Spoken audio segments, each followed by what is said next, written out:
This is a story about one of Britain's bank managers, Dale Semper, a really successful bank manager. His mother Lynette has worked for the NHS for 20 years. His partner of 2 decades, Denise, works in human resources. Yeah. He said he's too big to get kisses, you know. And this is the story of how their happy, successful lives have been almost destroyed.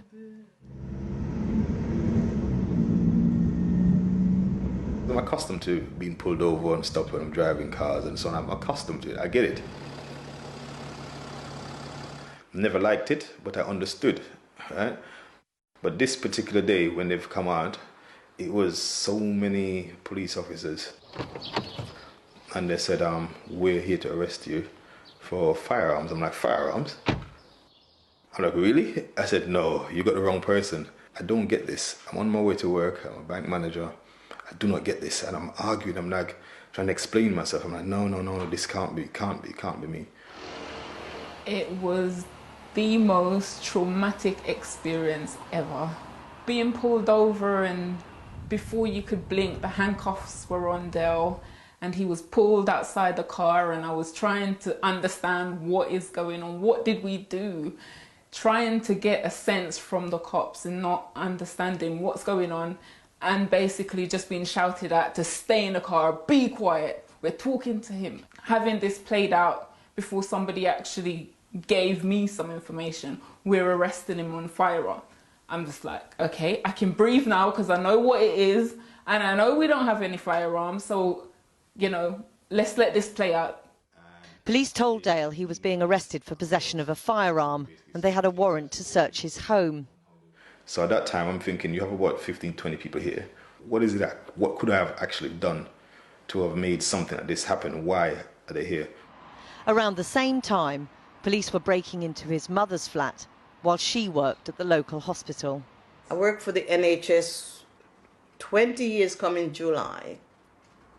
And to hear that guns going through my flat, are they crazy? And when I came home, I saw my door busted. So there's a padlock on my door. A lot of things were scattered on my house. All of my drawer with my panties, my bras, everything was pulled out, thrown on the floor. I wouldn't even wish that on my worst enemy. Back at Dale's, the police's line of questioning, which he says he was later to learn underpinned the allegations against him, was how could he afford the things in his house? A nice car. One of the comments the police officer even said when they came in, how did you get to have all these things?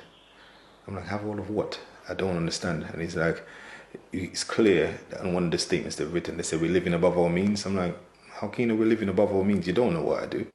No firearm was found in his house, his partner's or his mother's. And for the first, but certainly not the last time, the family thought that would be the end of it. But during the search, police found just under £2,000 in Dale's safe. Initially, the arrest was for firearms possession. Now it was for money laundering. How is it possible from firearm to money laundering? Something is not quite right. And from the onset, the undertone to this whole investigation was, look at us, we are black people. This is the reason why this is continuing, and there is no end to this. We both go to work, we both put in our 9 to 5, we make sure we do that. You know, we didn't come from much, but we're making sure that together we're on the same page, we're doing it for ourselves, and, you know, we don't ask for anything. We're out there fighting for it. Dale was suspended from his job at the bank. Police obtained a financial restraint order freezing all his assets. Dale, who owns a number of buy-to-let properties and with his partner shares a 6-figure income, says he couldn't even get £1 out of the cash point. Terrified, the couple replaced their legal aid solicitor with a private lawyer for several weeks, focusing on justifying all of Dale's financial dealings. The information he provided was, I have an explanation. I've explained my assets, my finances. He produced, within 24 hours, a file because they said his watch, his jewellery, his possessions were all tainted items. So under the Proceeds of Crime Act 2002, They made the assertion that everything was part of the proceeds of crime. They have used shoestring or false intelligence that there's a young black man with no previous convictions driving a brand new X6, enjoying life, and then the next day he's the enemy of the state, where his assets, his finances are paralysed, his mental health compromised, his whole life is literally being watched. 7 weeks after it was put in place, the financial restraint order against him was dropped, as there was no lawful grounds for it to remain in place. He was awarded £10,000 in costs by the Crown Prosecution Service. Once again, Dale assumed this meant the case against him would be dropped. Once again, he was wrong. After months of asking, the Met Police finally provided the original warrant and details of the information they used to get it. It actually said that I was involved in a sham marriage, money laundering. I'm thinking, what? I go by 4 different aliases, different names. I'm thinking, okay, what? I'm into drugs, human trafficking, and the worst one was terrorism. I'm like, Alongside this litany of enormous allegations, they also had to tackle a series of basic errors in the police information about Dale, a British passport holder born in Montserrat. There is this element of being from Jamaica, which he isn't from Jamaica. I am Jamaican. I'm proud of being Jamaican. He has no links to Jamaica apart from me, but he's now it's part of what they're investigating. First, he's in the UK illegally. That's something that could have been quashed very easily. You know, he's got ties to trafficking. Trafficking, come on. It's like they've packed the case so highly for us to defend ourselves that it's gonna overflow, and the overflow is for him to end up in prison. Still suspended from work, for months and months he was left in limbo. One time he called me, he was going to the gym and he called me, he said, "Mommy, I'm at the park," and I was going to work. And he called me and he was crying and he said, "Mommy, I'm going crazy. Why are they doing this to me?" You could imagine hearing that from your child. Oh dear, it's a nightmare I can't wake up from. How dark was it for you? it was really, really bad. It got to the point where sometimes I felt like I didn't even want to be around. And she's like, "Don't hurt yourself. Promise me you won't hurt yourself." Me and my mother, we went through so much, and I never wanted her to ever look back at me and say, "This is what my son has amounted to." It was such shame. It was such shame.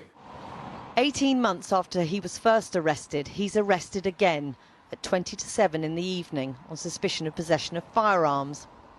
None are found. At 7:15, just 35 minutes later, he is de-arrested. People will say there's no smoke without fire.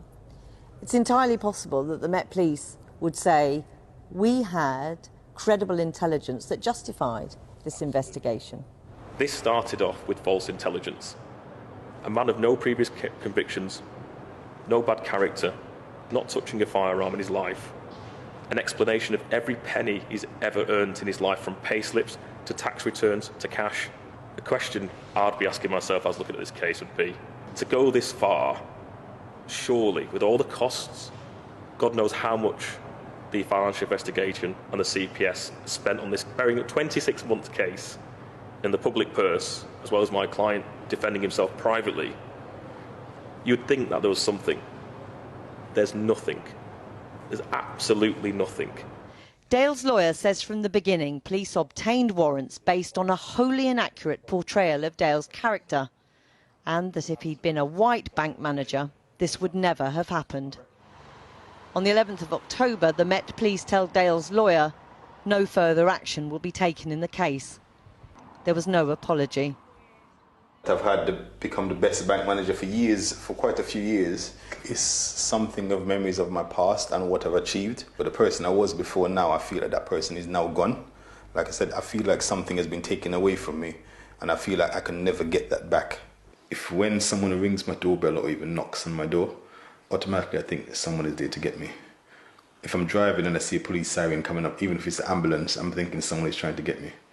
Constantly. I just can't get it out of my head. Dale is back at work, though at a lower grade. His hopes of becoming a director in the bank all gone. It's already cost him around £140,000 in legal costs. He's very conscious of others in a similar situation who couldn't afford to defend themselves. He now intends to sue the Met for damages. The family hope for an apology. It's just really hard to kind of like think, okay, the investigation's over, so okay, we can now breathe. I don't think we will ever be able to breathe. It means so much to me that people that's around me, they would know that I was innocent. I just feel that if you're good people and you're doing things correctly, in the end, you will prevail. It will happen. It has to happen.